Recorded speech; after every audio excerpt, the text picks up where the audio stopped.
बिस्मिल्लाहिर्रहमानिर्रहीम। अस्सलाम वालेकुम मेरे प्यारे दोस्तों। आज मैं आपके साथ Ramzan special dhaba style crispy लच्छा पकौड़े की रेसिपी शेयर करने लगी हूँ। आज मैं आपके साथ तमाम टिप और ट्रिक शेयर करूँगी। आखिर ढाबे वाले पकौड़ों में ऐसा क्या डालते हैं कि उनके पकौड़े बहुत ज़्यादा क्रिस्पी और क्रंची बनते हैं। जैसे कि आप आवाज़ सुन के जज कर सकते हैं, हमारे पकौड़े बिल्कुल ढाबा स्टाइल तैयार हुए हैं।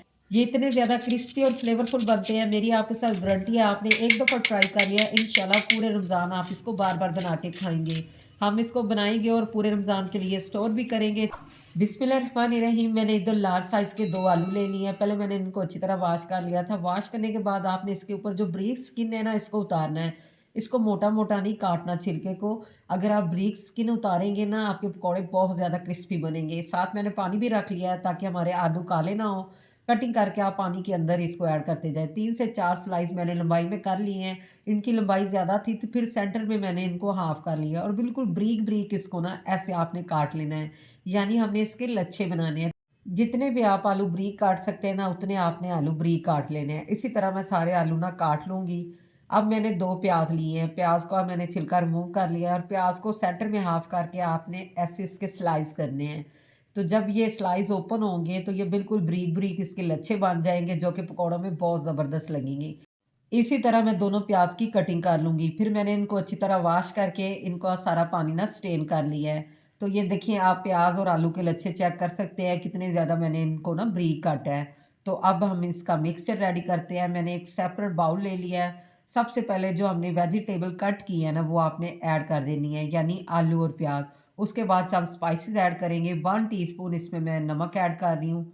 1 टीस्पून मोटी कुटी हुई लाल मिर्च ऐड कर दूँगी। स्पाइसेस आप अपने हिसाब से कम या ज़्यादा कर सकते हैं। 1 खाने का चम्मच मैंने सूखा धनिया लिया है, साबुत वाला, हाथों पे क्रश करके मैं इसको ना ऐड करूँगी।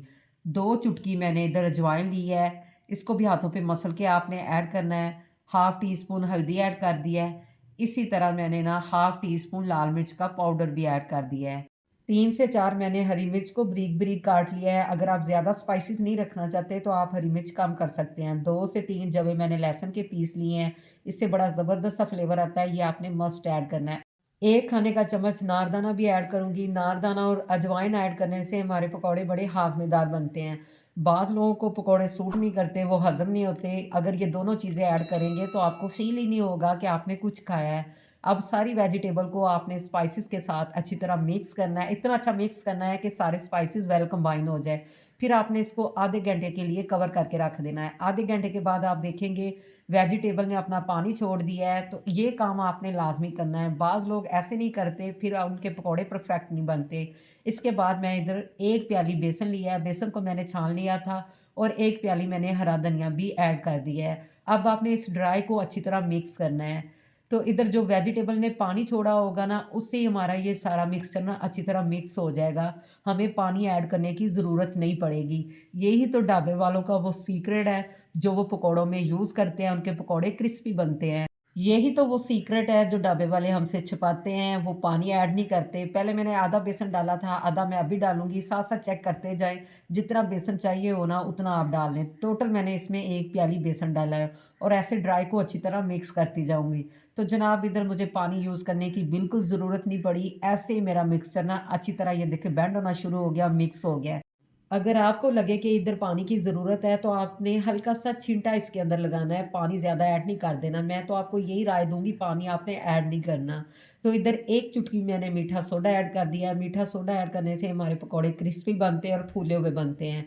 मीठे सोडे को भी अच्छी तरह आपने मिक्स कर लेना है। मिक्सचर हमारा बिल्कुल परफेक्ट रेडी हो चुका है, बगैर पानी के। मैंने इसको 10 से 15 मिनट स्टे दिया था, फिर अगेन एक दफ़ा इसको ना मिक्स कर लूँगी। तो दूसरी तरफ मैंने ऑयल को भी गर्म होने के लिए रख दिया है। पकौड़े बनाने की भी एक ख़ास टेक्नीक होती है। आप चाहे इसको चम्मच से भी ऐड कर सकते हैं, लेकिन जो ढाबे वाले होते हैं ना, वो हाथ से ऐसे मिक्सर उठाते हैं, थोड़ा-सा इसको फ्लैट करते हैं और ऑयल में डालते जाते हैं। तो मैं भी बिल्कुल सेम ऐसे करूँगी। मिक्सचर आपने हाथ पे लेना है, थोड़ा-सा फ्लैट करना और बड़े ध्यान से ना ऑयल के अंदर ऐड करते जाना है। तो ऑयल मेरा मीडियम गर्म था, तेज़ गर्म नहीं करना कि डालते ही पकौड़े ऊपर से जल जाएँ और आलू अंदर से कच्चे रह जाएँ। जैसे हल्के से एक तरफ से ये ट्रांसपेरेंट हो गए तो आपने इनकी साइड चेंज कर देनी है। इधर मैं आपके साथ कंप्लीट मेथड शेयर करूँगी कि आपने इसको स्टोर कैसे करना है। तो ऐसे 1 से 2 दफ़ा आपने इनकी साइड चेंज करनी है। इनको आपने हाफ़ कुक कर लेना है। जब ये हाफ़ कुक हो जाएँगे तो फिर आपने ऑयल से निकाल लेना है। इसको फुल आपने फ्राई नहीं करना। ये पकौड़े इतने क्रिस्पी और फ्लेवरफुल बनते हैं, अगर आपने एक दफ़ा इनको ट्राई कर लिया है तो इंशाल्लाह आप इसके फ़ैन हो जाएँगे। ये देखिए हाफ़ डन मैंने कर लिया है। अब आपने अच्छी तरह सारा ऑयल स्ट्रेन करके इनको ठंडा होने के लिए रख देना है। जितनी देर ये ठंडे हो रहे हैं उतनी देर हम दूसरा बैच इसमें ऐड कर देने हैं। सेम जैसे मैंने पहले ऐड किया है वैसे आपने हल्का सा हाथ पे फ्लैट करके 1 बाय 1 सारे पकौड़े ऐड करते जाने हैं। तो मैंने इसी तरह सारे पकौड़े ऐड कर लिए थे और इनको फ्राई भी कर लिया था। वीडियो बहुत ज़्यादा लंबी हो जानी थी अगर मैं सारे पकौड़े आपके सामने फ्राई करती। ये देखिए हाफ़ डन हमारे पकौड़े हो चुके हैं। अब आपने इनको अच्छी तरह ठंडा कर लेना है। तो आप इनके लच्छे चेक करें, इनकी लुक देखिए कितने लुक वाइज़ ये शानदार लग रहे हैं। तो इस पॉइंट पे मैं आपको बताऊँगी आपने इसको स्टोर कैसे करना है। तो इस तरह का आपने कोई भी डिस्पोज़ेबल ये बाउल ले लेना है। तो कंप्लीटली पहले आपने पकौड़ों को ठंडा करना है। ठंडा करने के बाद आपने इस बाउल में ऐड कर लेने हैं। तो जनाब जितने भी पकौड़े आप एक दफ़ा बना सकते हैं, बना के आप ऐसे ना स्टोर करके रख लें और आपने इनको फ्रीज़ कर लेना है। अफ्तारी के टाइम हमारे पास टाइम कम होता है, तो इस तरह आप इनको फ्रीज़ करके रख सकते हैं। फटाफट अफ्तारी के टाइम आपने इनको निकालना है और दोबारा से इनको फ्राई कर लेना है।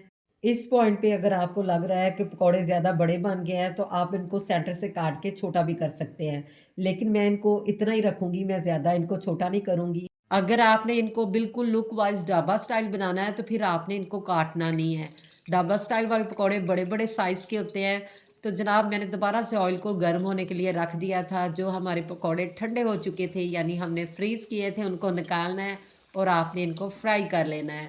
तो इधर आपने इनको फुल फ्राई करना है। जब ये बिल्कुल गोल्डन हो जाएँ, दोनों साइड से क्रिस्पी हो जाएँ तो फिर आपने इनको निकालना है। तो ये देखिए मैं इनकी साइड चेंज करके 1 से 2 मिनट लगेंगे, मैं इनको फ्राई कर लूँगी। मीडियम फ्लेम पे आपने फ्राई करना है। तो जनाब मज़ेदार से क्रिस्पी क्रंची लच्छा पकौड़े हमारे रेडी हो चुके हैं, जो कि इंशाल्लाह आपको बहुत ज़्यादा पसंद आने वाले हैं। ये देखिए दोनों साइड से अच्छी तरह ये गोल्डन हो चुके हैं। तो अब मैं सारा ऑयल स्टेन करके ना इनको निकाल लूँगी। इधर आप इसकी वास चेक करें, कितने ज़्यादा क्रिस्पी और ये क्रंची है। तो जनाब चेक करें इसकी फाइनल लुक। आप इसको रायते के साथ या केचप के साथ सर्व कर सकते हैं। तो मैं आपको इसकी लुक भी चेक करवाती हूँ, इसके लच्छे चेक करें और आप खुद जज कर सकते हैं ये कितने ज़्यादा क्रिस्पी बने हैं और इनकी साउंड भी चेक करें। मैं अभी आपको एक तोड़ के और खा के भी चेक करवाऊँगी, आपने गौर से इसकी आवाज़ सुननी है।